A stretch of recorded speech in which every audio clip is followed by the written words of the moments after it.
ओम शांति। आज बाप दादा की 20 जनवरी 1986 की वाणी है। वाणी का टाइटल है पुरुषार्थ और परिवर्तन के गोल्डन चांस का वर्ष। आदि अनादि बाप अपने आदि बच्चों प्रति बोले, आज समर्थ बाप अपने समर्थ बच्चों को देख रहे हैं। जिन समर्थ आत्माओं ने सबसे बड़े ते बड़ा समर्थ कार्य विश्व को नया श्रेष्ठ विश्व बनाने का दृढ़ संकल्प किया है, हर आत्मा को शांत व सुखी बनाने का समर्थ कार्य करने का संकल्प किया है और इसी श्रेष्ठ संकल्प को लेकर दृढ़ निश्चय बुद्धि बन कार्य को प्रत्यक्ष रूप में ला रहे हैं। सभी समर्थ बच्चों का एक ही ये श्रेष्ठ संकल्प है कि ये श्रेष्ठ कार्य होना ही है। इससे भी ज्यादा ये निश्चित है कि ये कार्य हुआ ही पड़ा है। सिर्फ कर्म और फल के, पुरुषार्थ और प्रारब्ध के निमित्त और निर्माण के कार्य फिलॉसफी के अनुसार निमित्त बन कार्य कर रहे हैं। भावी अटल है, लेकिन सिर्फ आप श्रेष्ठ भावना द्वारा भावना का फल अविनाशी प्राप्त करने के निमित्त बने हुए हैं। दुनिया की अनजान आत्माएं यही सोचती हैं कि शांति होगी, क्या होगा, कैसे होगा। कोई उम्मीद नहीं दिखाई देती। क्या सचमुच होगा? और आप कहते हो होगा तो क्या, लेकिन हुआ ही पड़ा है, क्योंकि नई बात नहीं है। अनेक बार हुआ है और अब भी हुआ ही पड़ा है। निश्चय बुद्धि निश्चित भावी को जानते हो। इतना अटल निश्चय क्यों है? क्योंकि स्व परिवर्तन के प्रत्यक्ष प्रमाण से जानते हो कि प्रत्यक्ष प्रमाण के आगे और कोई प्रमाण की आवश्यकता ही नहीं है।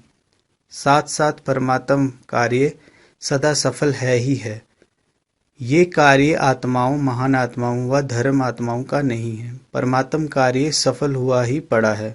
ऐसे निश्चय बुद्धि निश्चित भविष्य को जानने वाले निश्चिंत आत्माएं हो। लोग कहते हैं व डरते हैं कि विनाश होगा और आप निश्चिंत हो कि नई स्थापना होगी। कितना अंतर है असंभव और संभव का। आपके सामने सदा स्वर्णिम दुनिया का स्वर्णिम सूर्य उदय हुआ ही पड़ा है और उनके सामने है विनाश की काली घटाएं। अभी आप सभी तो समय समीप होने के कारण सदा खुशी के घुंघरू डाल नाचते रहते हो कि आज पुरानी दुनिया है, कल स्वर्णिम दुनिया होगी। आज और कल इतना समीप पहुंच गए हो। अभी इस वर्ष संपूर्णता और समानता का समीप अनुभव करना है। संपूर्णता आप सभी फरिश्तों का विजय माला ले आवाहन कर रही है। विजय माला के अधिकारी तो बनना है ना। संपूर्ण बाप और संपूर्ण स्टेज दोनों ही आप बच्चों को बुला रहे हैं कि आओ श्रेष्ठ आत्माएं आओ, समान बच्चे आओ, समर्थ बच्चे आओ, समान बन अपने स्वीट होम में विश्रामी बनो। जैसे बाप दादा विधाता है, वरदाता है, ऐसे आप भी इस वर्ष विशेष ब्राह्मण आत्माओं प्रति व सर्व आत्माओं प्रति विधाता बनो, वरदाता बनो। फरिश्ता क्या करता? वरदाता बन वरदान देता है। देवता सदा देता है, लेता नहीं है। लेवता नहीं कहते तो वरदाता और विधाता, फरिश्ता सो देवता। अभी ये महामंत्र हम फरिश्ता सो देवता, इस मंत्र को विशेष स्मृति स्वरूप बनाओ। मन मना भव तो हो ही गए, ये आदि का मंत्र रहा। अभी इस समर्थ मंत्र को अनुभव में लाओ। ये होना चाहिए, ये मिलना चाहिए, ये दोनों ही बातें लेवता बनाती हैं। लेवतापन के संस्कार देवता बनने में समय डाल देंगे, इसलिए इन संस्कारों को समाप्त करो। पहले जन्म में ब्रह्मा के घर से देवता बन नए जीवन, नए युग के 1 नंबर में आओ। संवत भी 111 हो, प्रकृति भी सतो प्रधान नंबर 1 हो, राज्य भी नंबर 1 हो, आपकी गोल्डन स्टेज भी नंबर 1 हो। एक दिन के फर्क में भी 111 से बदल जाएगा। अभी से फरिश्ता सो देवता बनने में बहुत काल के संस्कार प्रैक्टिकल कर्म में इमर्ज करो, क्योंकि बहुत काल जो गया है वह बहुत काल की सीमा अब समाप्त हो रही है। उसकी डेट नहीं गिनती करो। विनाश को अंतकाल कहा जाएगा। उस समय बहुत काल का चांस तो समाप्त है ही, लेकिन थोड़े समय का भी चांस समाप्त हो जाएगा। इसलिए ये वर्ष परिवर्तन काल का वर्ष है। बहुत काल से थोड़े समय से परिवर्तन होना है। इसलिए इस वर्ष के पुरुषार्थ में बहुत काल का हिसाब जितना जमा करने चाहो वह कर लो। फिर उलाहना नहीं देना कि हम तो अलबेले होकर चल रहे थे, आज नहीं तो कल बदल ही जाएंगे। इसलिए कर्मों की गति को जानने वाले बनो, नॉलेजफुल बन, तीव्र गति से आगे बढ़ो। ऐसा ना हो 2000 का हिसाब ही लगाते रहो। पुरुषार्थ का हिसाब अलग है और सृष्टि परिवर्तन का हिसाब अलग है।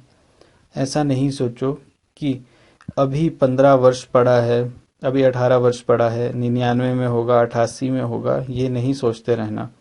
हिसाब को समझो, अपने पुरुषार्थ और प्रारब्ध के हिसाब को जान, उस गति से आगे बढ़ो। नहीं तो बहुत काल के पुराने संस्कार अगर रह गए तो इस बहुत काल की गिनती धर्मराजपुरी के खाते में जमा हो जाएगी। कोई कोई का बहुत काल के व्यर्थ अयथार्थ कर्म विकर्म का खाता अभी भी है। बाप दादा जानते हैं, सिर्फ आउट नहीं करते हैं, थोड़ा सा पर्दा डाले हैं, लेकिन व्यर्थ और अयथार्थ ये खाता अभी भी बहुत है। इसलिए ये वर्ष एक्स्ट्रा गोल्डन चांस का वर्ष है।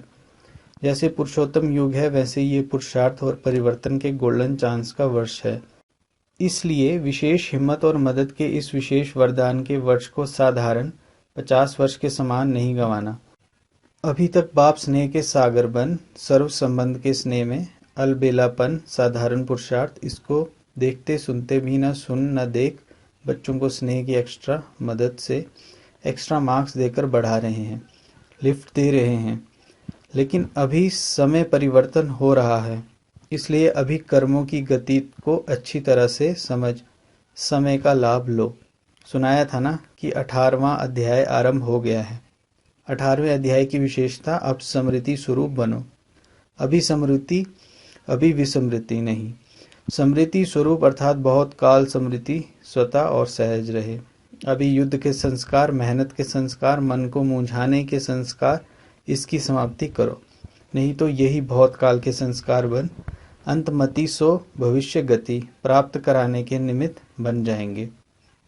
सुनाया ना, अभी बहुत काल के पुरुषार्थ का समय समाप्त हो रहा है और बहुत काल की कमजोरी का हिसाब शुरू हो रहा है।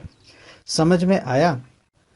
इसलिए ये विशेष परिवर्तन का समय है। अभी वरदाता है, फिर हिसाब किताब करने वाले बन जाएंगे। अभी सिर्फ स्नेह का हिसाब है, तो क्या करना है? स्मृति स्वरूप स्वतः ही नष्टो मोह बना ही देगा। अभी तो मोह की लिस्ट बड़ी लंबी हो गई है।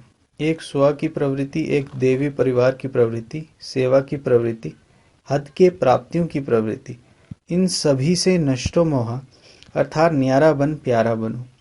मैंपन अर्थात मोह, इससे नष्टो मोह बनो। तब बहुत काल के पुरुषार्थ से बहुत काल के प्रारब्ध की प्राप्ति के अधिकारी बनेंगे। बहुत काल अर्थात आदि से अंत तक की प्रारब्ध का फल। वैसे तो एक एक प्रवृत्ति होने का राज भी अच्छी तरह से जानते हो और भाषण भी अच्छा कर सकते हो, लेकिन निवृत्त होना अर्थात नष्ट मोह होना, समझा? पॉइंट्स तो आपके पास बाप दादा से भी ज्यादा हैं, इसलिए पॉइंट क्या सुनाएं? पॉइंट्स तो हैं, अब पॉइंट बनो। अच्छा, सदा श्रेष्ठ कर्मों के प्राप्ति की गति को जानने वाले, सदा बहुत काल के तीव्र पुरुषार्थ के, श्रेष्ठ पुरुषार्थ के श्रेष्ठ संस्कार वाले, सदा स्वर्णिम युग के आदि रतन, संगम युग के भी आदि रतन, ऐसे आदि देव के समान बच्चों को आदि बाप अनादि बाप की सदा आदि बनने की श्रेष्ठ वरदानी याद प्यार और साथ साथ सेवाधारी बाप की नमस्ते। हम रूहानी बच्चों की रूहानी प्यारे बाप दादा को नमस्ते।